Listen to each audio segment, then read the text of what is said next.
Effectivement, pourquoi parler de l'Europe comme Maxime Radel-Sartre? C'est parce que l'Union européenne est aujourd'hui une entité incontournable. Sans le savoir, on mange européen, on s'habille européen, on rêve européen, moi Macron rêve européen, on cauchemarde aussi européen. C'est-à-dire que l'Europe est présente en permanence dans nos existences, tant privées, et même de plus en plus privées que civiques. D'ailleurs, quand un député à l'Assemblée nationale propose une mesure, un amendement à un texte, la première question que se posent ses collègues et les membres du gouvernement, c'est de savoir si cette mesure, qui peut-être améliorera le texte, peut-être améliorera, serait ou pas conforme au droit européen. C'est la première question que se posera un député à l'Assemblée nationale lorsqu'il proposera une mesure que ses collègues donc, critiqueront sa mesure. Est-elle conforme au droit européen? Ensuite seulement, on se demandera si cette mesure améliore ou non pas le texte en discussion. Si vous voulez, l'Europe est devenue une sorte d'horizon indépassable, incontournable de nos existences. Et c'est précisément, je voudrais tout d'abord montrer ce que c'est que cette Europe, ensuite, pourquoi ce projet européen, pourquoi est-il devenu incontournable, et est-ce que ça pose un problème ou au contraire, comment sortir de cet horizon européen. Alors, en guise d'introduction, remarquons que la France a toujours eu une place particulière en Europe. Et là, lorsque je parle d'Europe, je ne parle pas simplement de l'Union européenne, mais de tout le continent européen. La France a toujours eu une place particulière en Europe, parce que dès le Moyen-Âge, nos rois ont voulu être empereurs en leur royaume. Le roi était empereur en son royaume, c'est-à-dire que le roi s'opposait à une double hégémonie, s'est toujours opposé à une double hégémonie, l'hégémonie terrestre du pape. Le pape, c'est pas simplement une autorité spirituelle et religieuse. Le pape a eu longtemps des velléités également politiques et géopolitiques. Donc le roi de France s'est toujours opposé à l'hégémonie terrestre du pape. Il faudrait savoir qu'un très grand nombre de rois de France ont été excommuniés. Même Saint-Louis a été excommunié durant son règne. Même Saint-Louis. Ensuite, ça s'est arrangé, bien sûr, ça ne serait pas sain, mais il faut savoir qu'un très grand nombre de rois de France ont été excommuniés durant leur règne. Ça veut dire que le pape avait une attitude très active, et même très active, hyperactive en matière politique, et qui s'est souvent opposé donc à la volonté des rois de France. Et puis il y a une deuxième hégémonie à laquelle donc les rois de France également ont toujours opposé, c'est celle des prétentions du Saint-Empereur romain germanique, qui se prétendaient les héritiers de l'Empire romain et puis ensuite de l'Empire carolingien. Comme le disait le grand-père de l'actuel comte de Paris, Henri le comte de Paris, l'ancien Henri VI comte de Paris, le roi voulu par les Français, acclamé par eux le jour du sacre, est libre à l'égard de l'Empire germanique et le proclame. La première loi fondamentale de la monarchie dit que le roi est empereur en son royaume. Nulle autorité temporelle ne peut imposer sa volonté à l'ensemble qu'il incarne et protège. Voilà, le roi empereur en son royaume. Or, cette dernière prétention, justement, malheureusement, semble avoir été abandonnée sous la Ve République. L'Europe est devenue comme un nouvel empire germanique, d'autant plus que c'est l'Allemagne qui domine actuellement l'Europe, et la France lui est désormais constitutionnellement soumise depuis le traité de Lisbonne de 2008, ce traité de Lisbonne qui a été adopté, qui est une véritable forfaiture, et qui a été adopté 3 ans après le refus du nom de Constitution européenne de 2005. Vous savez qu'en 2005, les Français ont dit non à 55% au traité sur la Constitution européenne, et que le Parlement français, c'est-à-dire le Sénat et l'Assemblée nationale réunis en congrès à Versailles, à la demande de Sarkozy, a voté à 95% ce même traité constitutionnel qui avait été un peu réécrit et qu'on a appelé le traité de Lisbonne. C'est pour ça que c'est une véritable forfaiture, puisque, d'ailleurs, depuis, il n'y a plus de référendum, puisque les Français votent mal. Alors, ça peut paraître étrange pour un pays comme la France, quand même, qui, je viens de dire, s'inscrit dans une histoire millénaire, a toujours été présente, est toujours présente sur les 5 continents, a donc une ambition planétaire. Tous les pays européens ne sont pas jugés à la même enseigne que la France, qui a toujours une dimension planétaire. Une France qui dispose de l'arme nucléaire, et qui est même le seul pays européen à disposer d'une arme nucléaire indépendante, parce que les Britanniques ont l'arme nucléaire, mais l'arme nucléaire britannique est sous autorité américaine, alors que la nôtre est totalement indépendante. Et également qui a, on sait, est toujours membre permanent du Conseil de sécurité des Nations Unies, hein, une place, on le sait, que l'Europe nous envie. Mais il faut le voir, la France a malheureusement abandonné, dans le cadre européen et atlantiste, une véritable diplomatie indépendante. Elle se perçoit maintenant, du moins l'élite qui la gouverne, le pied légal, l'aperçoit comme une partie intégrante d'une double alliance politique et militaire. L'alliance politique, c'est celle dont nous allons parler ce matin, c'est l'Union européenne, et l'alliance militaire, c'est l'OTAN. Hein, l'OTAN que nous n'avons jamais quitté. De Gaulle n'a jamais quitté l'OTAN en 1966, mais nous avions quitté son commandement intégré. Et Sarkozy, encore lui, nous a fait revenir dans le commandement intégré en 2008. Alors, je voudrais me pencher d'abord sur l'originalité de l'Union européenne. Qu'est-ce que c'est que l'Union européenne? Si vous voulez, l'Union européenne, c'est un niveau intermédiaire de réalité juridique internationale. L'Union européenne s'est imposée entre la réalité juridique d'un État, et celle d'une organisation internationale. Ce n'est ni l'un ni l'autre. Hein. En effet, c'est un peu une organisation bâtarde. Hein. D'un côté, elle prétend réunir librement des États indépendants, dans une alliance toujours plus étroite, et de l'autre, elle veut de plus en plus parler d'une seule voix aux autres pays du monde et aux organisations internationales. Donc d'un côté, c'est une libre réunion d'États indépendants, on entre volontairement dans l'Union européenne, on peut même la quitter, comme l'a fait le Royaume-Uni, difficilement mais on peut. Et d'un autre côté, l'Europe veut de plus en plus parler une seule voix, et vous savez que von der Leyen, la commissaire européenne, la présidente de la Commission européenne, hein, est très ambitieuse sur ce plan-là. Donc, si vous voulez, l'Europe n'est ni une simple organisation internationale, ni un État fédéral. Elle n'est pas une organisation internationale comme l'ONU, hein, l'ONU, où quasiment tous les pays du monde entier sont réunis dans une seule organisation après avoir signé une charte qui défend les droits de l'homme, qui défend la paix, la sécurité. Mais l'ONU n'a pas pour ambition, et même de moins en moins pour ambition, de devenir un État mondial. Elle n'est pas non plus, l'Europe, un État fédéral, comme le sont les États-Unis ou la Russie. Un État fédéral a un chef d'État, Poutine parle au nom de la Russie, Trump parle au nom des États-Unis, qui parle au nom de l'Europe? On ne le sait pas. D'ailleurs, Kissinger, dans les années 70, on dit qu'en réunion, il avait demandé quel est le numéro de téléphone de l'Europe? À qui dois-je m'adresser quand je m'adresse à l'Europe?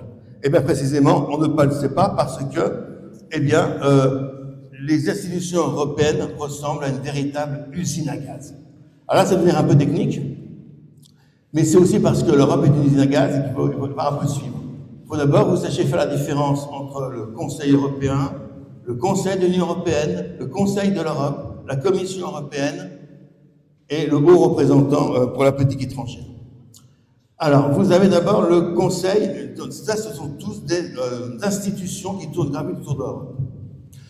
Le Conseil européen, c'est le Conseil qui va réunir les 27 chefs d'État, de gouvernement, et 27 chefs d'État et chefs de gouvernement de l'Union européenne. Ce Conseil européen, qui va définir les grandes lignes politiques, les grandes priorités que va mener l'Union européenne, qui va conduire l'Union européenne, il est présidé par un président pendant 2 ans et demi, qui est renouvelable une fois, donc pendant 5 ans, c'est-à-dire que son mandat va effectivement correspondre à celui du Parlement européen. Vous avez donc le Conseil européen donc, qui réunit les chefs d'État et de gouvernement. Après, vous allez avoir le Conseil de l'Union européenne. Le Conseil de l'Union européenne va réunir les ministres, chacun dans son domaine, à l'intérieur de chaque conseil dans un domaine. C'est-à-dire vous avez un Conseil de l'Union européenne sur la justice, sur la sécurité intérieure, sur l'économie. Le Conseil de l'Union européenne réunit les gouvernements, les ministères de chaque pays, et il est présidé tous les 6 mois. C'est un siège tournant, c'est une tournante, il est présidé tous les 6 mois par un État. Alors quand on parle du président de l'Europe, en fait, on parle du président du Conseil de l'Union européenne. Vous allez voir ensuite la Commission européenne. La Commission européenne, qui est une institution la plus importante, puisque c'est elle qui a l'initiative législative. La Commission européenne, c'est elle, donc présidée par von der Leyen. La Commission européenne, c'est elle qui, effectivement, va décider des lois, qui vont régir du droit européen. Alors, cette Commission européenne travaille, bien sûr, en collaboration avec le Parlement européen. le Parlement européen qui réunit tous les députés élus dans chaque nation. Et même le Parlement va voter pour la Commission européenne et élire les membres de la Commission européenne. Mais ce Parlement européen n'a en fait que très peu de pouvoir, puisque comme la Commission européenne a seule l'initiative des lois, l'initiative législative, comme on dit, le Parlement, les députés peuvent proposer des amendements, c'est-à-dire modifier les textes qui leur sont proposés, mais ces amendements doivent être acceptés par la Commission européenne avant même qu'ils passent en vote. C'est-à-dire qu'effectivement, vous avez un Parlement qui est très réduit dans ses pouvoirs. Ce qui est peut-être pas plus mal d'ailleurs, puisqu'on peut se poser la question quelle est la légitimité d'un Parlement européen. Les plus fédéralistes voudraient que le Parlement européen soit élu le même jour avec des listes communes dans tous les pays européens. Aujourd'hui encore, fort heureusement, le Parlement européen est élu sur liste nationale. Vous avez des députés français, allemands, italiens, etc. Fort heureusement, mais néanmoins, le Parlement européen n'a que fort peu de légitimité. Et puis vous avez également, pour la politique extérieure, un haut représentant de l'Union pour les affaires étrangères et la politique de sécurité. Ça sont le délice des noms des titres européens. Un haut représentant de l'Union pour les affaires étrangères et la politique de sécurité. Aujourd'hui, cette haute représentante, c'est une femme, c'est Kaja Kallas, c'est une Estonienne, très pro-atlantiste, très, comment dire, on l'a nommée exprès parce qu'elle était très anti-russe, mais quel est son pouvoir réel? C'est surtout un pouvoir symbolique, parce qu'il faut que la Commission européenne et le Conseil européen, c'est-à-dire vous avez le Conseil européen, c'est-à-dire le Conseil qui réunit les chefs d'État et de gouvernement européens, lui délègue des pouvoirs pour qu'elle puisse parler au nom de l'Europe. Donc vous le voyez, vous avez une véritable usine à gaz. Et puis, dernière chose, c'est le Conseil de l'Europe. Alors, le Conseil de l'Europe n'est pas une institution de l'Union européenne. Le Conseil de l'Europe est une institution qui a été créée en 1949 sous l'égide des Américains et qui visait à l'époque à réunir tous les pays libres de l'Europe, c'est-à-dire en excluant à la fois les pays sous coupe soviétique et puis également les quelques dictatures qu'il y avait dans le sud de l'Europe. Et puis le Conseil de l'Europe, après 1989 et la chute du mur de Berlin, s'est étendu petit à petit à toute l'Europe. Seule la Biélorussie n'en fait pas partie, parce qu'elle est réputée pour une dictature. La Russie, aujourd'hui, on n'est pas vraiment exclu, mais bon, elle est écartée du Conseil de l'Europe, étant donné l'invasion de l'Ukraine. En revanche, vous avez des pays observateurs ou membres du Conseil de l'Europe qui n'appartiennent pas à l'Europe, comme par exemple l'Arménie et l'Azerbaïdjan. Donc le Conseil de l'Europe, c'est encore une autre institution. Elle est sise à Strasbourg, elle se réunit à Strasbourg, et vous en avez certainement entendu parler, au moins sous son bras armé judiciaire, puisque le Conseil de l'Europe, son bras armé judiciaire, c'est la Cour européenne des droits de l'homme. Et vous n'avez pas pu, bien évidemment, ignorer l'existence de la CEDH, la Cour européenne des droits de l'homme, à laquelle la France a adhéré depuis donc sa création en 1949, et qui, elle aussi, à côté de l'Union européenne, elle aussi dirige nos existences, dirige notre législation. Donc, j'espère que vous avez bien en tête, vous me dites, vous avez bien en tête, vous avez d'un côté l'Union européenne, avec ce Conseil européen, Conseil de l'Union européenne, Commission européenne, Parlement européen. De l'autre côté, vous avez le Conseil de l'Europe, avec la Cour européenne des droits de l'homme, à laquelle la France a également adhéré, et qui lui aussi, ou elle aussi, pour la Cour européenne, elle aussi dirige nos existences, puisque les décisions de la Cour européenne des droits de l'homme, surtout en matière sociétale, par exemple, en matière de GPA, en matière plein de choses comme ça, eh bien, dirigent également notre législation. Donc vous voyez que la France est un pays qui, que ce soit du côté du Conseil de l'Europe ou du côté de l'Union européenne, est un pays dont la législation est de plus en plus, effectivement, soumise soumise du moins à des législations étrangères, à des institutions internationales et supranationales. Et ça, c'est volontairement, bien évidemment, enfin volontairement. C'est le pays légal français qui nous a effectivement soumis de plus en plus à cette soumission, soumis de plus en plus. Et ce qu'il faut savoir, c'est que les institutions françaises suprêmes, le Conseil constitutionnel, le Conseil d'État et la Cour de cassation, le Conseil constitutionnel, c'est notre Cour suprême, c'est elle qui vérifie la constitutionnalité des lois. Le Conseil d'État, c'est celle qui, en amont, le plus souvent dit si une mesure sera ou pas conforme à notre législation et à notre droit. Et vous avez la Cour de cassation, qui est la plus haute instance judiciaire, parce que c'est elle qui décide en dernier ressort dans tous les litiges. Eh bien, ces trois instances, désormais, elles ne prennent leurs décisions que si elles sont en accord avec le droit européen, c'est-à-dire soit avec le droit de l'Union européenne, soit avec le droit de la Cour européenne des droits de l'homme. Le Conseil constitutionnel et la Cour de cassation et le Conseil d'État, le plus souvent, donc maintenant, ne prennent leurs décisions qu'en conformité avec le Conseil de l'Europe ou l'Union européenne. Donc, c'est vous dire à quel point même nos instances suprêmes sont totalement soumises à des institutions supranationales.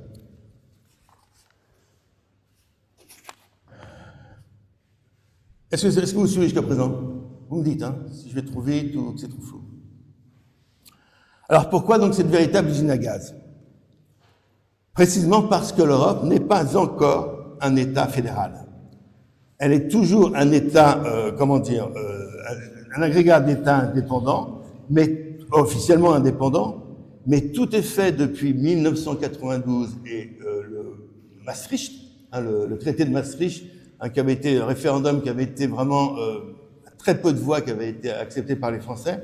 Tout est fait pour que justement ces agrégats deviennent une réalité juridique internationale à part entière, c'est-à-dire où l'Europe puisse parler définitivement et totalement à la place des États membres. Donc, si vous voulez, nous avons aujourd'hui une instance en pleine évolution. En pleine évolution, l'Europe n'est statutairement pas finie. Sans cesse, on parle de redéfinir les traités, de compléter les traités, d'approfondir les traités. Approfondissement, c'est le terme préféré par les fédéralistes européens. Quand vous parlez d'approfondissement de traités, vous êtes certain que c'est un pas de plus en plus vers un État supranational. Et Macron va jusqu'à parler, vous le savez, de souveraineté européenne. Or, si les mots ont un sens, la souveraineté européenne ne peut être qu'incompatible avec la souveraineté nationale. La souveraineté ne se partage pas. Parler de souveraineté européenne, c'est concevoir l'existence d'une Europe qui impose aux États membres ses décisions en toute matière, notamment en matière régalienne. Et vous avez deux matières hautement régaliennes où l'Europe maintenant dirige quasiment notre existence de nation. C'est tout d'abord l'immigration, qui est une matière hautement régalienne puisqu'elle en arrive aujourd'hui à délimiter l'identité même d'un peuple. Or, tous les traités que nous avons signés, soit avec l'Union européenne, soit au sein de l'Union européenne, soit en dehors d'ailleurs avec l'ONU, etc., tous les traités que nous avons signés limitent drastiquement notre capacité en matière de politique migratoire. Et c'est la raison pour laquelle, justement, on n'arrive pas, nos gouvernements ne peuvent pas, même s'ils en avaient la volonté, n'arrivent pas à juguler effectivement l'invasion migratoire parce que tous nos traités nous empêchent d'avoir une politique libre. Et quand certains États, comme la Hongrie, veulent mener une politique efficace en matière d'immigration, eh bien, vous voyez comment ils sont ensuite punis par la Commission européenne. Donc, en matière migratoire, par exemple, nous avons perdu toute initiative et toute possibilité d'une politique indépendante. Et la diplomatie également. On le voit d'ailleurs avec la guerre en Ukraine, où la volonté de Macron, plus ou moins sincère, de jouer une troisième voie pour l'Europe, c'est-à-dire de ni s'aligner sur les États-Unis, ni bien sûr s'aligner sur la Russie, mais d'essayer d'être une troisième voie permettant étant un facteur de paix, eh bien, vous voyez que cela n'a pas tenu longtemps et qu'aujourd'hui, nous nous rangeons totalement au sein à la vie des États-Unis et de l'Union européenne en matière diplomatique.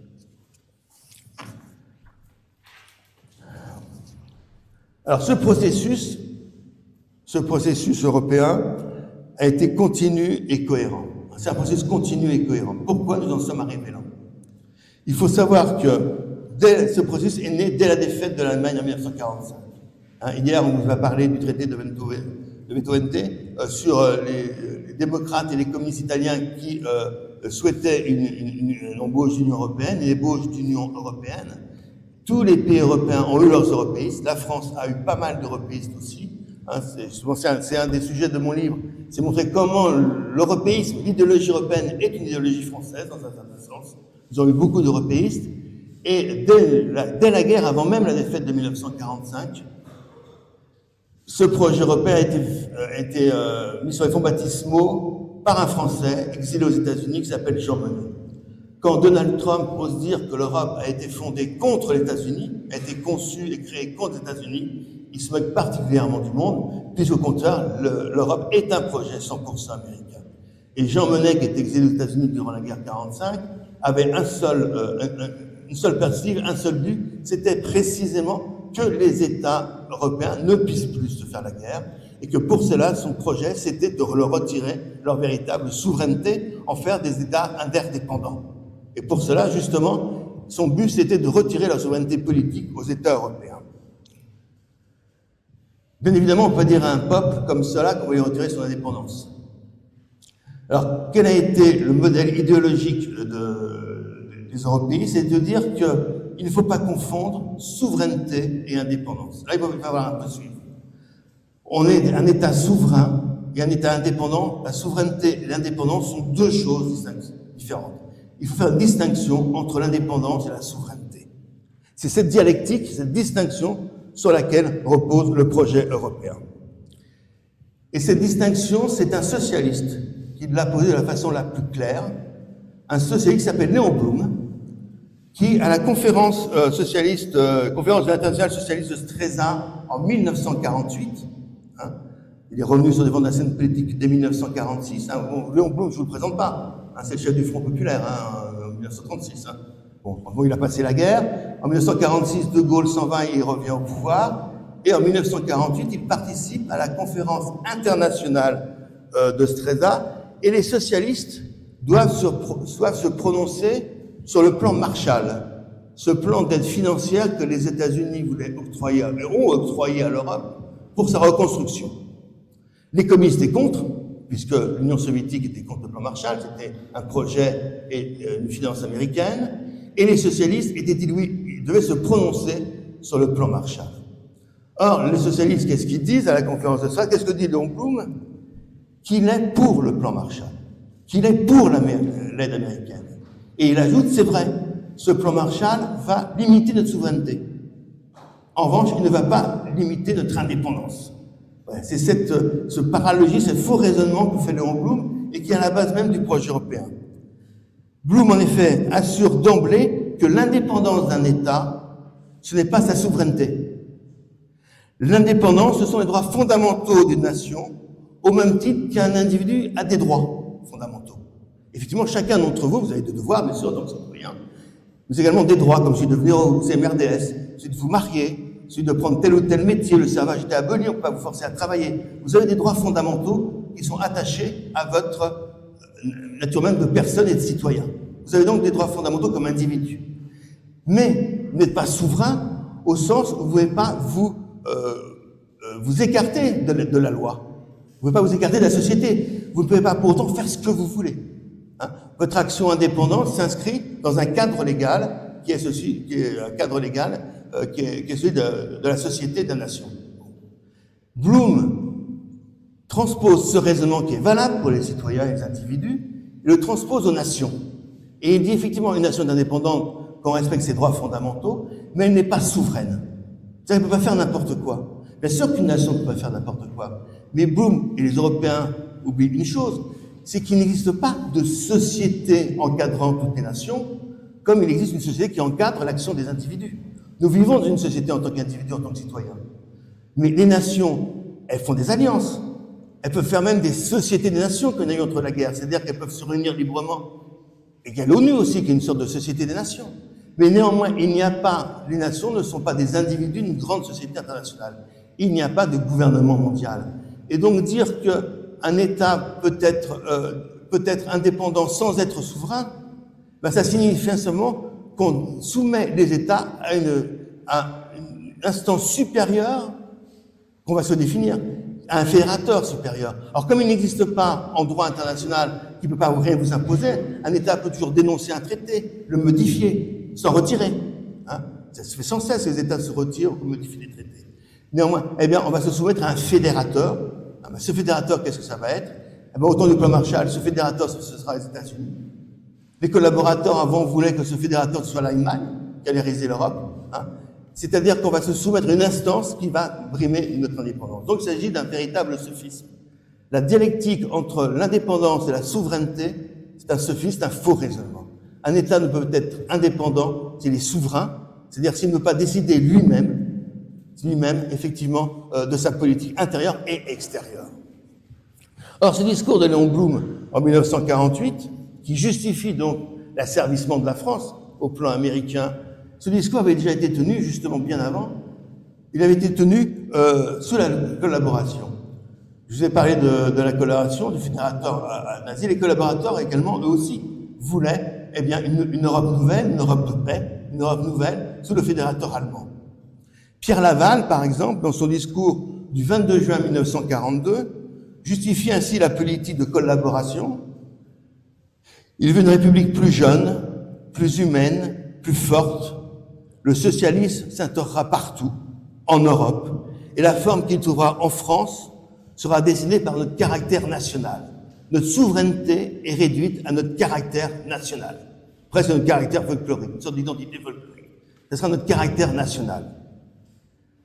C'est pas le seul, Marcel Déat, ancien camarade de Léon Blum à la SFIO avant la guerre, qui est devenu ensuite collaborateur. Marcel Déat écrit, en 1941, dans le journal collaborationniste L'Œuvre, « Les nations seront des provinces, avec leur culture, leur langue, leur génie et leur administration. Mais elles ne recouvreront plus jamais une souveraineté abusive. » C'est l'expression que Léon Blum employait quelques années plus tard, à 13 ans, en 1948. Elles ne retrouveront plus jamais une souveraineté abusive. Elles seront intégrées dans un ensemble magnifique et d'une solidité à toute épreuve qui, justement, sera l'Europe. Cette dévalorisation des frontières sera un des grands faits définitifs de cette Europe, comme à travers la patrie commune, et les biens circuleront comme les personnes. Ce sera un progrès inouï, un bond prodigieux vers l'avenir. Or, ce texte de Marcel Déat, ce projet de Marcel Déat, c'est exactement ce que réalise aujourd'hui l'Union européenne. Avec non plus un fédérateur uniquement allemand comme 1942, ou uniquement américain comme 1948, on a aujourd'hui un double fédérateur. Eh bien, effectivement, l'Union européenne a pour État principal en Europe actuellement, c'est l'Allemagne, et nous sommes dépendants des États-Unis. Eh bien, nous avons effectivement ce projet continu, cohérent, a été réalisé. Et c'est cette fausse distinction, ce sophisme entre souveraineté et indépendance qui permet aux européistes de lancer des slogans. Vous allez très vite reconnaître. Par exemple, Jacques Delors parlait de fédération d'États-nations. Fédération d'États-nations, qui est un contresens dans les mots. Soit vous avez des États-nations, soit vous avez une fédération. Hier, on a eu un excellent exposé sur le sujet de la fédération. Soit vous avez une fédération, vous avez des États-nations. Vous ne pouvez pas avoir une fédération d'États-nations. C'est antinomique. On parle également de souveraineté partagée. On va partager la souveraineté. Or, justement, c'est bien une chose qui est une et indivisible, c'est la souveraineté. La souveraineté est une et indivisible, on ne peut pas la partager. Si vous la partagez, vous n'êtes plus souverain puisque vous dépendez des décisions d'autrui. On va parler également, comme Macron, je l'ai vu tout à l'heure avec vous, de souveraineté européenne. Donc, il faut vous dire que chaque fois que vous entendez parler de ces expressions, vous entendez des expressions, sachez que ce sont des expressions contradictoires. Pourquoi, encore une fois, on emploie ces expressions? Parce qu'on ne veut pas faire peur au peuple. On va pas leur dire en face, on va vous supprimer votre liberté, on va vous supprimer votre indépendance. Donc, on invente des concepts qui sont contradictoires et qui jettent le trouble, effectivement, dans les esprits. Donc, comme je l'ai dit, dès l'origine, effectivement, le projet européen a été de corseter progressivement les indépendances des États, avec l'instauration, la création en Europe d'instances nouvelles qui se sont énormément développées, qu'on appelle les hautes autorités. C'est Jean Monnet, encore lui, qui a importé des États-Unis cette notion de haute autorité, qui se veulent des autorités légitimes parce qu'indépendantes des États. Les États ne se conçoivent plus eux-mêmes comme légitimes pour diriger les grandes affaires, donc on va instaurer des hautes autorités. Les hautes autorités, vous en avez par exemple pour la télévision, la communication, etc. Vous en avez pour plein de choses en France. C'est ce concept américain de haute autorité qui se veut comme justement écartant la tutelle de l'État, maintenant des États européens. Alors, je vais brièvement vous résumer les grandes étapes l'avenue de l'Europe jusqu'à aujourd'hui. Bon, on a vu le plan Marshall, donc, au sortir de la guerre, qui a permis de faire dépendre financièrement l'industrie européenne des États-Unis, qui a également permis l'américanisation des esprits. Il faut savoir que le plan Marshall, c'est pas simplement un plan financier, c'est aussi un plan culturel. Dans le plan Marshall, il y avait de prévu, et les États devaient accepter l'invasion par le cinéma américain, des cinémas nationaux. À la place du cinéma américain en Europe aujourd'hui est due au plan Marshall. C'était une des clauses du plan Marshall, c'était effectivement la place du cinéma américain en Europe. Vous avez, je l'ai vu également avec vous en 1949, donc, le Conseil de l'Europe, une première ébauche européenne qui existe toujours. Vous avez intéressant en 1951 la création de la Communauté européenne du charbon et d'acier, la CECA. Communauté européenne du charbon et d'acier, qui est une sorte d'autre autorité sur le charbon et l'acier, justement. Et pourquoi avoir choisi le charbon et l'acier? Premièrement, parce qu'à l'époque, les États européens étaient encore des États très industriels, l'acier allemand, l'acier français, le charbon allemand, la roue, etc. Bon, nous étions encore des États très industriels et très gros producteurs d'acier et de charbon, mais c'est également parce que c'est avec l'acier et le charbon qu'on fait la guerre. C'est avec l'acier et le charbon. Le charbon, source d'énergie, l'acier pour faire du matériel militaire. Donc, en mettant sous le boisseau de hautes autorités le charbon et l'acier, Jean Monnet et Schuman, enfin, on pensait effectivement que ça limiterait les ambitions guerrières, belliqueuses de l'Allemagne et de la France notamment. Donc, c'est également un projet géopolitique que de penser au charbon et à l'acier. En 1954, vous avez là une tentative trop précoce, mais qui a failli aboutir quand même, la CED, Communauté européenne de défense. Qu'est-ce que c'était la CED? C'était tout simplement, déjà, permettre à nouveau à l'Allemagne d'avoir une véritable armée, puisqu'en sortie de la guerre, elle n'avait plus le droit d'une véritable armée, permettre à l'Allemagne d'avoir à nouveau une véritable armée, et mettre toutes les armées européennes en collaboration sous une tutelle américaine. L'armée française, l'armée allemande, l'armée italienne, toutes les armées européennes auraient été sous tutelle américaine. C'était la CED, Communauté européenne de défense. Bien évidemment, les communistes se sont élevés contre, puisque c'était directement dirigé contre l'Union soviétique, les gaullistes aussi, les royalistes aussi. Il y a une sorte d'alliance objective entre ces trois familles politiques, et le Parlement français, finalement, a refusé, au dernier moment, en 1954, d'adhérer à la CED. Ce qu'il faut savoir, c'est que non seulement nos armées auraient été mises sous commandement étranger, essentiellement américain, mais il faut savoir également que nous n'aurions pas pu avoir la bombe atomique. Parce que la CED prévoyait que chaque État membre de la CED ne pouvait pas avoir un taux d'uranium enrichi suffisamment important pour pouvoir faire la bombe atomique, avoir une bombe atomique. Il faut savoir que la haute administration française préparait déjà, l'armée française préparait déjà l'arme nucléaire française. De Gaulle a ensuite profité effectivement de tout ce travail en amont sur la 4e République, et qu'ils ont énormément poussé également contre la CED, parce qu'ils ont compris que si effectivement on adhérait à la CED, on ne pourrait pas avoir d'arme atomique. Aujourd'hui, je vous l'ai dit, nous sommes le seul pays européen à avoir une arme atomique indépendante, puisque l'Angleterre, l'utilisation de son arme atomique dépend des États-Unis. Alors en 1957, vous avez la création de Communauté économique européenne, ce qu'on appelle après l'Europe, Communauté économique européenne en 1957, c'est le traité de Rome. Et puis après, vous allez avoir toute une série de traités qui vont sans cesse approfondir l'Europe. En 1986, c'est l'acte unique qui approfondit les pouvoirs des instances européennes.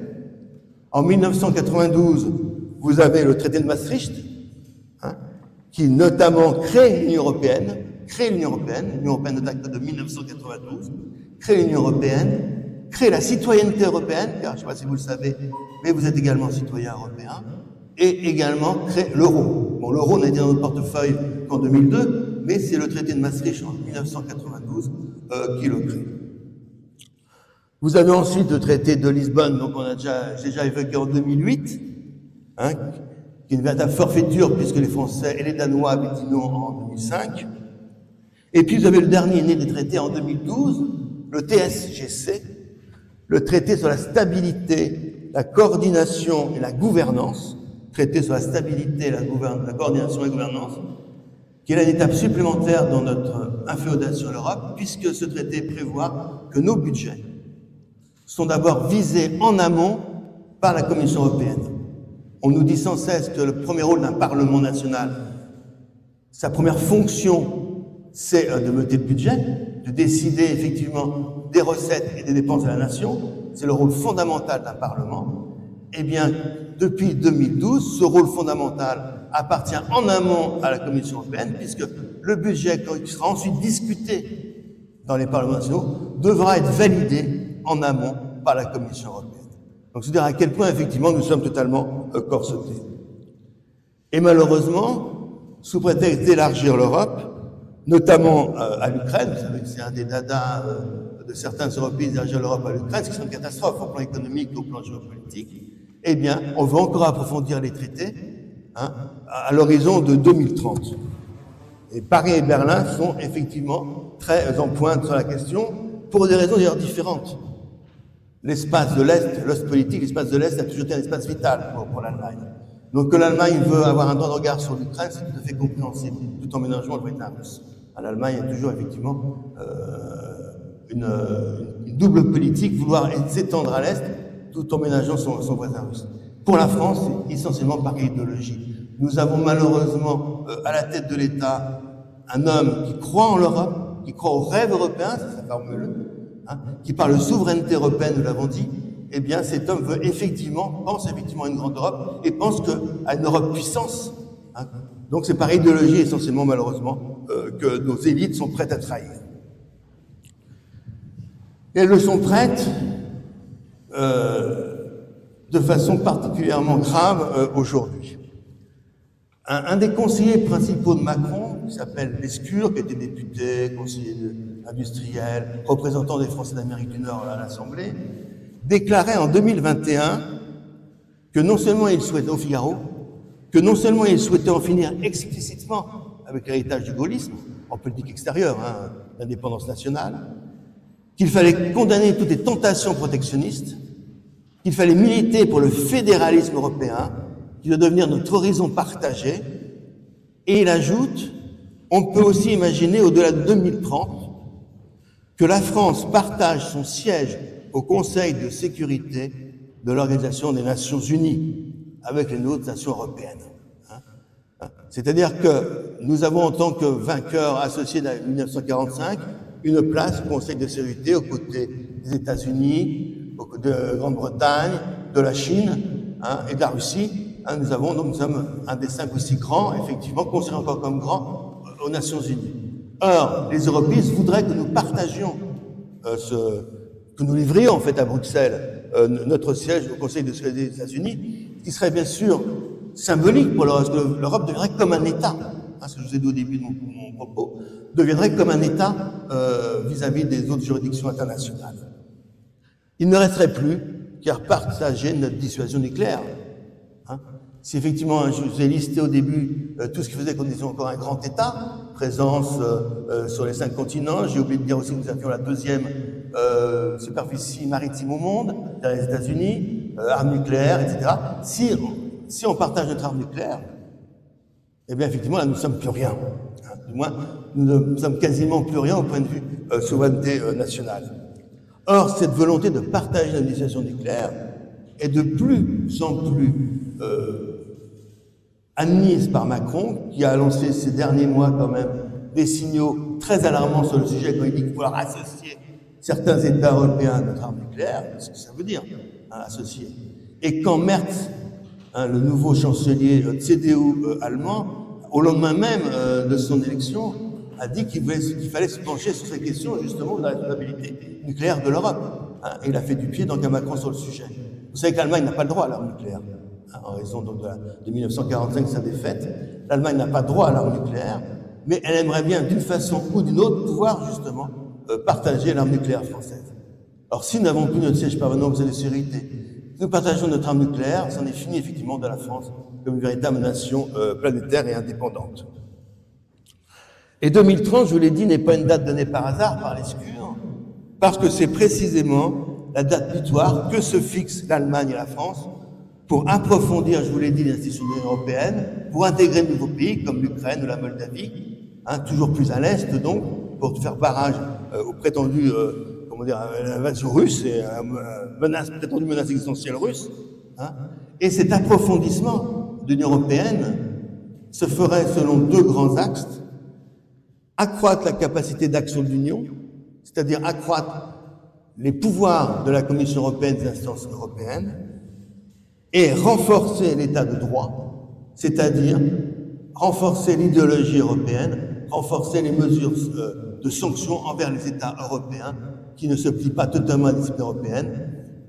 Ça vise la Hongrie, donc un peu l'Italie, la Pologne, ou tout autre pays qui, effectivement, ne se plierait pas totalement aux visées européennes, notamment à la fois en matière financière, en matière migratoire et en matière sociétale.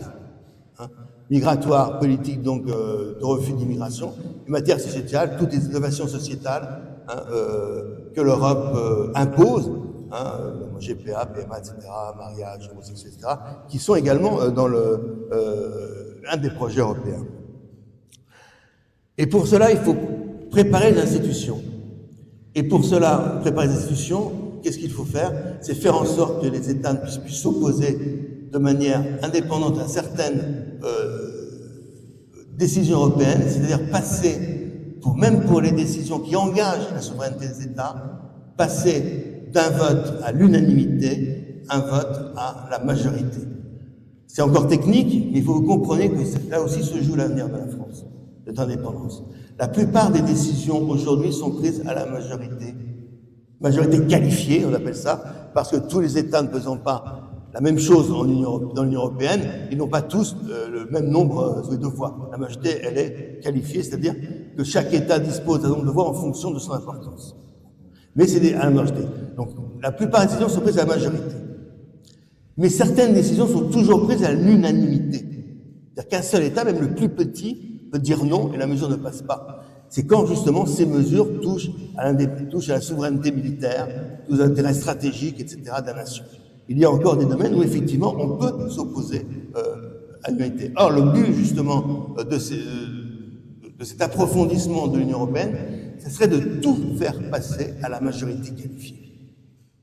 C'est-à-dire que la France pourrait se voir imposer, même dans les domaines stratégiques fondamentaux, parce que j'ai ses intérêts vitaux en matière militaire, stratégique, etc., et pourrait se faire imposer par une coalition d'autres pays, sa politique.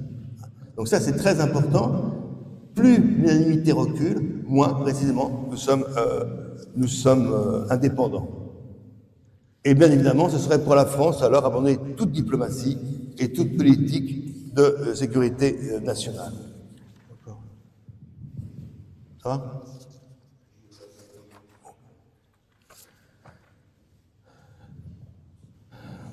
Est-ce que vous avez des questions? Oui?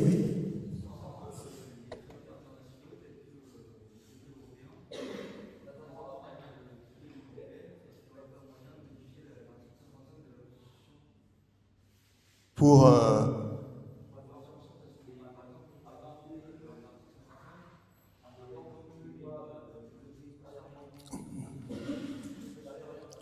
et pour cela, il faudrait qu'on ait un gouvernement qui, justement, veuille placer le droit national avant le droit européen. Or, tout est fait et toutes les décisions sont prises actuellement dans le sens contraire. C'est que chaque fois qu'on révise la Constitution française, c'est au contraire pour l'adopter à l'Europe, c'est-à-dire pour soumettre notre droit français au droit européen. Donc on fait une démarche inverse depuis des décennies, oui, depuis Maastricht. Donc depuis plus de 30 ans. Donc il faudrait un gouvernement national, patriote, qui va effectivement faire la démarche inverse. Voilà. Est-ce que nous y arriverons? Est-ce que ça sera le dernier point? Il sera possible. Il faudrait un gouvernement qui ait les reins suffisamment solides, effectivement, pour pouvoir s'opposer à cette politique européenne.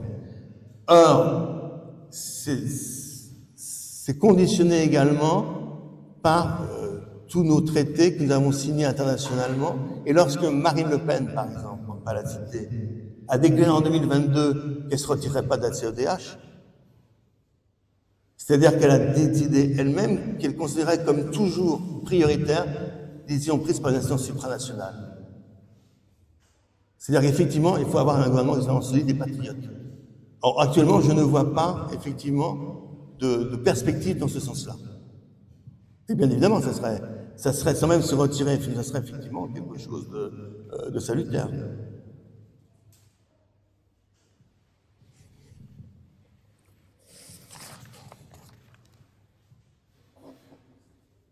D'autres questions?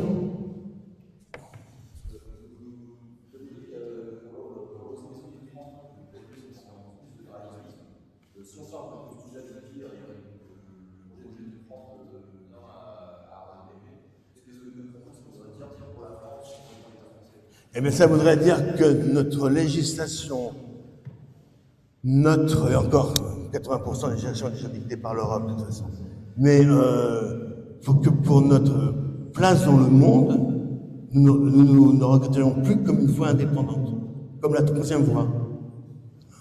Ça voudrait dire qu'effectivement, toute l'œuvre des rois de France d'être empereur en son royaume serait abolie. Ça voudrait dire que la France, comme aujourd'hui, ne serait plus une voie indépendante. Je ne sais pas si vous avez regardé l'actualité, là, l'Union européenne, enfin certains membres de l'Union européenne allant en Alaska, pas en Alaska, allant à Washington, après à l'Alaska justement, rencontrer Trump et Zelensky, mais on est humilié. Macron humilie, Macron chef de l'État français, dans cet aréopage de représentants plus ou moins légitimes d'une Europe, dont on se demande quelle est l'existence véritable, qui est demandé auprès de Trump le droit à exister. C'est quelque chose de profondément humiliant. On aime ou on n'aime pas De Gaulle, mais je n'aurais jamais vu De Gaulle dans cette, faire une telle politique. C'est quelque chose de totalement humiliant. De Gaulle est l'homme qui a fait la chaise vide, qui a su dire non quand il fallait dire non, qui a su sortir du commandement intégré. Donc, effectivement, là, nous avons au contraire un chef d'État qui se plie totalement à l'Europe et aux États-Unis, parce que idéologiquement, il croit, comme avant Giscard d'ailleurs, il croit en la possibilité d'une puissance européenne, en la possibilité d'une Europe puissance, d'une Europe qui voudrait s'incarner réellement. Or, bon là c'est pas grave, j'embraye sur le point suivant. Ce qu'il faut comprendre, c'est que les États ne sont européens, la plupart des États ne sont européens que dans la mesure de leurs intérêts. L'Union européenne, pour la plupart des États, sont un syndicat d'intérêts. En France, malheureusement, nous avons une véritable élite européiste. À gauche, je l'ai montré avec Léon Blum, et on pourra encore remonter bien loin, à droite aussi, bien évidemment, et la droite libérale. Nous avons une véritable élite européiste, et les gaullistes, d'ailleurs, ont trahi en 1980 avec Maastricht. Le RPR a trahi sa vocation gaulliste, là, en faisant sa mue européiste, c'est-à-dire en étant pour Maastricht, sa famille européiste. Donc, du gaullisme au socialisme, nous avons une véritable élite politique, un pays légal européiste. Donc, nous sommes vraiment, la plupart des pays légaux français et européens par idéologie. Je ne pense pas qu'il en soit de même pour les autres nations européennes. L'Angleterre a un cas à part, puisque l'Angleterre a toujours eu un pied dans l'Europe et un pied hors de l'Europe. Et que l'Angleterre a toujours conçu l'Europe précisément comme un affaiblissement des États continentaux. Churchill, dès les années, on pense toujours Churchill un grand Européen. Churchill, dès les années 30, concevait une Europe à laquelle n'appartiendrait pas le Royaume-Uni, puisque le Royaume-Uni, c'est le Commonwealth. La dimension planétaire du Royaume-Uni, c'est le Commonwealth. En 1946, à Zurich, Churchill promeut l'Europe, mais il dit bien, le monde libre sera divisé entre 3 instances. Il y aura l'Europe, et il promet pour l'Europe le destin d'une grande Suisse. C'est enthousiasmant, c'est son expression. L'Europe sera une grande Suisse.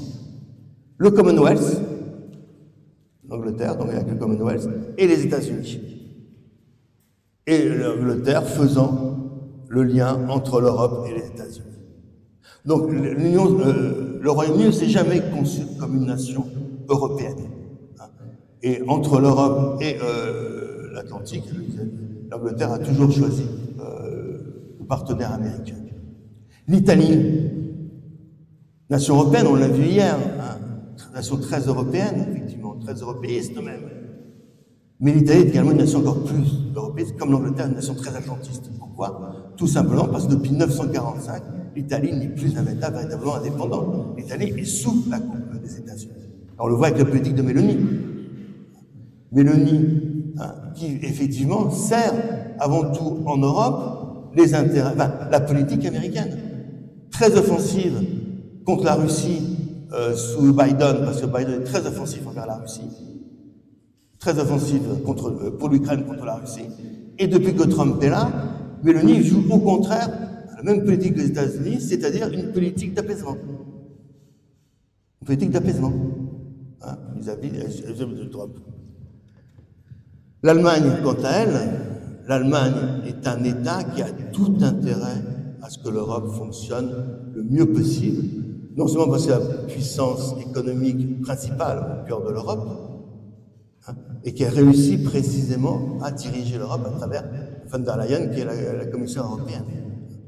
Donc effectivement, toutes les mesures qui sont prises par la Commission européenne sont favorables à l'industrie allemande, comme le Mercosur, hein, qui est favorable à l'économie allemande. Hein. Donc l'Europe a tout, l'Allemagne a tout intérêt à ce que l'Europe fonctionne comme elle le désire, parce que ça permettra, si vous voulez, de retrouver une hégémonie pacifiquement, hein, de retrouver la force d'un Reich pacifique, elle ne veut plus de façon militaire, donc de le faire pacifiquement. Quand je ne peux plus le faire de façon militaire, là j'en discutais avec des amis allemands il y a quelque temps, l'Allemagne veut retrouver également dans l'armée classique, conventionnelle, elle veut retrouver une véritable force militaire, et Merz, précisément, va mener également cette politique, jusqu'à faire voter une loi qui était contraire à la constitution allemande jusque-là, à savoir l'endettement. L'Allemagne ne pouvait pas s'endetter. Hein. L'Allemagne, c'était contraire à sa constitution. Pourquoi? Parce qu'elle jugeait justement que l'endettement avait permis l'effondrement de l'Allemagne de Weimar en 1930 et que ça avait abouti à l'avènement du nazisme, de Hitler, hein, que la crise allemande avait abouti à l'avènement Hitler. Donc, le mark, maintenant l'euro-mark, hein, l'euro, est véritablement une sorte de religion, et la stabilité de l'euro est une religion pour les Allemands. Mais Merz va jusqu'à prévoir une possibilité d'endettement pour l'Allemagne pour justement réarmer. Donc, on voit que, sous couvert d'Europe, l'Allemagne a effectivement de grandes ambitions. De grandes ambitions. Et ça, je crois que c'est un discours qu'il faut savoir tenir. Et Merz a très bien compris la psychologie de Macron pour ça. Il a très bien compris la psychologie de Macron. Il le flatte. Hein, il le flatte dans le sens d'une très grande Europe. Quant aux autres pays, vous avez les pays de l'Europe de l'Est. Qu'est-ce qu'ils ont vu dans l'Europe au départ? Ils ont eu la possibilité, bien sûr, de s'écarter, de s'affranchir du pesant voisin soviétique. Il faut dire que les pauvres, ils avaient quitté l'invasion nazie pour retrouver l'invasion soviétique. Donc c'était un air de liberté, c'est sûr. Mais cette Europe de l'Est est très sourcilleuse sur son identité, beaucoup plus que nous, notre Europe de l'Ouest. Elle est très sourcilleuse sur son identité parce que l'Union soviétique a brimé ses identités de l'Europe de l'Est de façon beaucoup plus grossière que ne l'a fait les États-Unis chez nous. Nous, le plan Marshall, c'était le cinéma américain, American Wildlife, la consommation, le plaisir, c'est attrayant, hein, Disneyland, quoi, enfin, l'Europe. Voilà, on a été un peu pourris par cette mentalité américaine, c'était beaucoup plus brutal l'Europe de l'Est, et l'Europe de l'Est a retrouvé sa culture. Les pays d'Europe de l'Est ont retrouvé leur culture. Donc effectivement, ils ont vu dans l'Europe une possibilité de retrouver leur indépendance, leur liberté. Mais ce sont des pays qui sont très sourcilleux quand même sur leur indépendance et sur leurs intérêts. Regardez la Pologne vis-à-vis de l'Ukraine. La Pologne et l'Ukraine ont les mêmes intérêts contre la Russie. La Pologne a peur de la Russie. Mais les Polonais en ont assez d'accueillir des Ukrainiens. Il y a un vieux différend entre la Pologne et l'Ukraine qui date de toute l'histoire. Et l'économie polonaise souffre de la guerre en Ukraine. Donc, vous voyez, les intérêts nationaux, même à l'Est, continuent à jouer. Prenez la Hongrie et la Roumanie. Deux pays, nationalistes. Si vous allez en Hongrie, les Hongrois n'ont toujours pas digéré le traité de Saint-Germain qui les prive des 2/3 de leur superficie. Quand vous allez en Hongrie, vous allez au Parlement hongrois, hein, vous avez des cohortes de jeunes Hongrois qui viennent saluer la mémoire nationale. Et des jeunes Hongrois, non seulement, moi je suis allé en été, des jeunes Hongrois qui viennent pas simplement de Hongrie même, mais des territoires perdus par la Hongrie en 1920. Et ils font des sortes de colonies de vacances, hein, où de jeunes Hongrois des territoires perdus viennent justement retrouver la mémoire nationale. C'est un pays nationaliste. Alors le nationalisme hongrois est incompatible avec le nationalisme roumain. Pourquoi? Parce qu'il y a des divorces territoriaux entre la Hongrie et la Roumanie. Et cela se fait toujours aujourd'hui au Parlement européen. Vous avez toujours effectivement des irrédentistes hongrois et des irrédentistes roumains. Donc l'Europe dissimule de façon, si vous voulez, artificielle des oppositions irréductibles entre les États européens. Donc, si vous voulez, l'Europe n'existe tant que les États européens conçoivent que c'est plus intéressant pour eux d'y appartenir. Mais effectivement, l'Europe n'arrive pas à étouffer les irrédentismes nationaux, à étouffer les identités nationales lorsqu'elles sont fortes, ont été travaillées par l'histoire. C'est pour ça que je pense que, là c'est le dernier point, je pense que espérer dans une union des patriotes européens est illusoire. Alors je m'explique. Les élections européennes, là, on les a encore tout en mémoire, hein, il y a un an, puis ça a même abouti chez nous à la dissolution de l'Assemblée nationale et au désordre qu'il y a aujourd'hui politique, et à l'impasse politique d'aujourd'hui au Parlement. Ces élections européennes, pourquoi ont-elles été diabolisées à l'époque? Crainte, c'est parce qu'on avait peur effectivement d'un sursaut des eurosceptiques au Parlement européen. On avait peur effectivement que le Parlement européen ne devienne dirigé que par des nationalistes européens. Or, qu'est-ce qu'on observe? Certes, il y a une montée des nationalistes européens, des nationalistes, des patriotes des nations européennes exactement. Il y a davantage d'eurosceptiques français, allemands, italiens, bulgares, polonais, etc. Effectivement. Mais outre que ces eurosceptiques européens ou eurocritiques européens sont divisés en clans, plus ou moins pour l'Europe, ils ont, comme je vous l'ai dit précisément, des intérêts divergents. On peut faire une alliance internationaliste, par définition. On peut faire une alliance d'européistes, puisque tous, précisément, sont pour passer au-dessus des intérêts nationaux. On considère qu'il y a une réalité supérieure à l'intérêt national. Mais comment faire une alliance de patriotes quand immédiatement on s'aperçoit que les intérêts d'un patriote français ne sera pas celui d'un patriote italien, d'un patriote estonien, d'un patriote bulgare ou roumain, quand parfois ces intérêts sont divergents. Regardez, un patriote allemand a-t-il le même intérêt qu'un patriote français pour le Mercosur? Non, évidemment, puisque nos économies ne sont pas les mêmes. Mais même, regardez, l'Italie, notre sœur latine, comme il dit Embarras. Qu'est-ce que fait Mélanie actuellement? Elle profite de nos difficultés avec l'Algérie pour signer des accords avec l'Algérie, à notre dépens. Moi, je ne le reproche pas. C'est une patriote italienne. Elle pense que c'est l'intérêt d'Italie, elle a raison de le faire. C'est pas de sa faute si Macron ne sait pas gérer le dossier algérien. C'est pas facile, je vous l'accorde. Mais bon, hein, voilà. Des intérêts divergents, elle profite de difficultés en Algérie pour avancer ses pieds en Algérie. Peut-être qu'elle le regrettera plus tard, c'est possible. Ah bon. Donc vous voyez que on ne peut pas faire on peut faire une alliance des patriotes en Europe pour refuser l'approfondissement, hein, ce terme magique qu'on ne paye pas européiste, pour refuser l'approfondissement des institutions européennes. On peut faire des alliances effectivement ponctuelles. Mais on ne peut pas penser, on s'illusionne si on croit qu'on pourra effectivement faire une grande Europe à partir d'intérêts divergents. Ça, ce n'est pas possible. Donc, il faut avoir le courage de penser que l'Europe, pour la France, en tout cas, est une impasse. Sauf si on veut, bien évidemment, disparaître comme puissance nationale, ce que nous sommes encore. De moins en moins, ils sont encore. Sauf si on veut disparaître, effectivement, l'Europe demeure une impasse, et à plus ou moins long terme, il faut véritablement envisager de sortir de l'Europe, le Frexit, comme on dit. Alors comment est-ce qu'on va envisager le Frexit? Comment ça va se passer? Moi, je suis pas devin. Je ne peux pas vous dire que... Voilà, nous avons été tellement biberonnés à l'Europe depuis l'origine, depuis 50 ans, 60 ans, depuis la guerre, même 80 ans bientôt. Nous avons tellement été biberonnés à l'Europe que l'Europe, je l'ai dit au début, c'est notre horizon indépassable.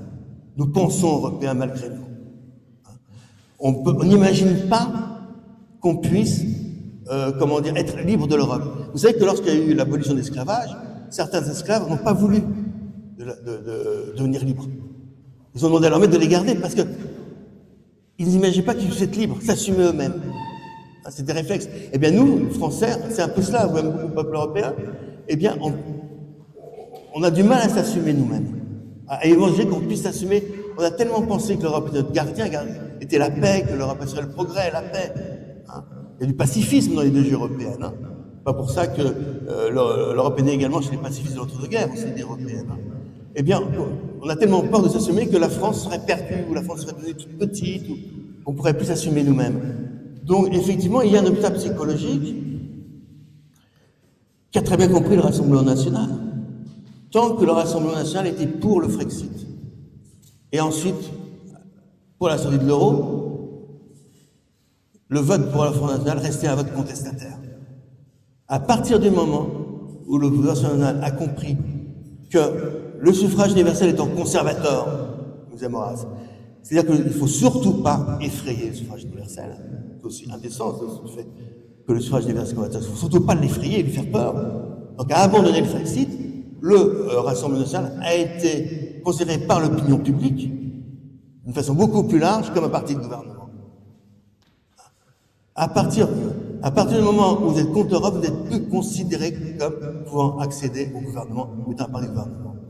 C'est pour ça, mais c'est un discours en même temps qui est piégeux parce que qu'est-ce qu'on va faire une fois qu'on sera élu? Est-ce qu'on aura le courage de faire une politique véritablement d'indépendance? Donc on ne peut pas. Donc vouloir le Frexit, oui. Faire de la propagande anti-européenne auprès de ses concitoyens, bien sûr. Mais en ayant toujours à l'esprit, c'est qu'effectivement, chez nos concitoyens, eh bien, il y a un réflexe européen. Et que ce réflexe européen, il faut arriver à le déjouer, arriver proximement à leur montrer que l'Europe, c'est pas la solution, mais que l'Europe, c'est le problème. Que c'est pas, comme on dit les européistes, parce qu'il n'y a pas encore suffisamment d'Europe, c'est au contraire parce qu'il y a trop d'Europe, que précisément nos problèmes sont aggravés, que nous n'arrivons pas à en sortir, parce que c'est l'Europe, justement, qui nous empêche d'en sortir. Vous savez, Clémenceau disait au début du siècle, quand on veut enterrer un problème, on crée une commission. Eh bien aujourd'hui, c'est plus ça. Aujourd'hui, en France, au Parlement, quand on veut pas prendre une mesure, on dit qu'il faut la prendre au niveau européen. Là, on est sûr qu'elle ne sera pas prise, ou qu'elle sera prise en 10 ans, 15 ans, bon, voilà.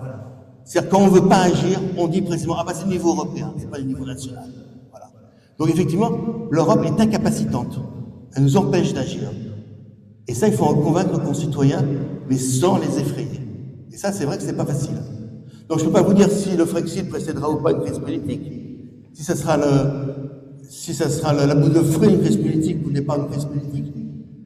Ça, on ne peut pas vous le dire, on ne peut pas le prévoir, mais néanmoins, je pense que l'Europe n'est pas réformable, que le projet européen lui-même, il est vicié. Il est vicié. Ce projet, effectivement, nuit, est contraire à notre indépendance, notre prospérité nationale. Il faudra de toute façon en convaincre de plus en plus nos concitoyens. Ça, c'est sûr.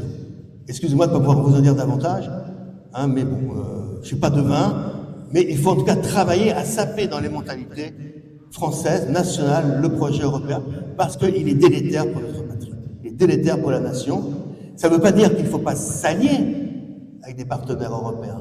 Ça ne veut pas dire qu'il ne faut pas faire des projets communs. Prenons Airbus. Airbus, c'est un formidable projet, réussite européenne. Mais justement, la réussite européenne qui est Airbus, c'est une réussite interétatique. C'est pas une réussite de l'Union européenne. Si on avait appliqué les critères de l'Union européenne, Airbus n'aurait jamais vu le jour.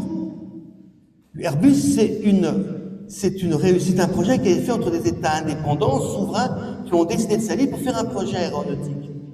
Et ça a marché. Donc, faire de tels projets, évidemment. s'allier avec des partenaires européens pour faire des projets précis, évidemment, à géométrie variable. D'ailleurs, on peut s'allier tantôt avec l'Italie, tantôt avec l'Allemagne, tantôt avec le Danemark, tantôt avec la Pologne, je ne sais pas, moi, hein, bon, je dis ça au hasard. Donc faire des projets inter-européens, bien évidemment, entre pays européens. Hein, la France a toujours été un pays qui promeut justement le dialogue entre les pays européens. Mais justement, pour cela, pour que les pays européens puissent faire des projets entre eux, il faut que cette chape de plomb de l'Union européenne, il faut s'en libérer. Il faut vraiment concevoir l'Union européenne comme une chape de plomb qui nous empêche de développer nos capacités et notre politique d'alliance. Surtout pour un pays comme la France. Quand j'ai un pays comme la France, l'Europe, enfin, par rapport à la France, le projet européen, c'est un projet rabougri quand même. Enfin, je viens de vous le dire, on est la deuxième puissance maritime mondiale, au point de vue kilomètre carré. Hein, deuxième puissance maritime mondiale. Enfin, malheureusement, on ne l'est pas en tonneau de navigation, mais en kilomètre carré. On est présent sur les 5 continents. On a la francophonie qu'on ne met pas suffisamment en valeur. Bon. Est-ce qu'on a un destin commun avec l'Estonie? J'ai rien contre les Estoniens. C'est des gens charmants, certainement. Bon. Mais je veux dire, on ne peut pas dire qu'on ne pèse pas le même poids. On ne peut pas avoir la même ambition. Pour l'Estonie, l'Europe, c'est l'ouverture. Pour nous, c'est plutôt une fermeture qu'on a une dimension planétaire. Donc il faut bien voir que, effectivement, être européen, c'est également un projet peu ambitieux, finalement, pour la France. La France, ce n'est pas que l'Europe. Voilà. Bon, bah écoutez, j'arrête là.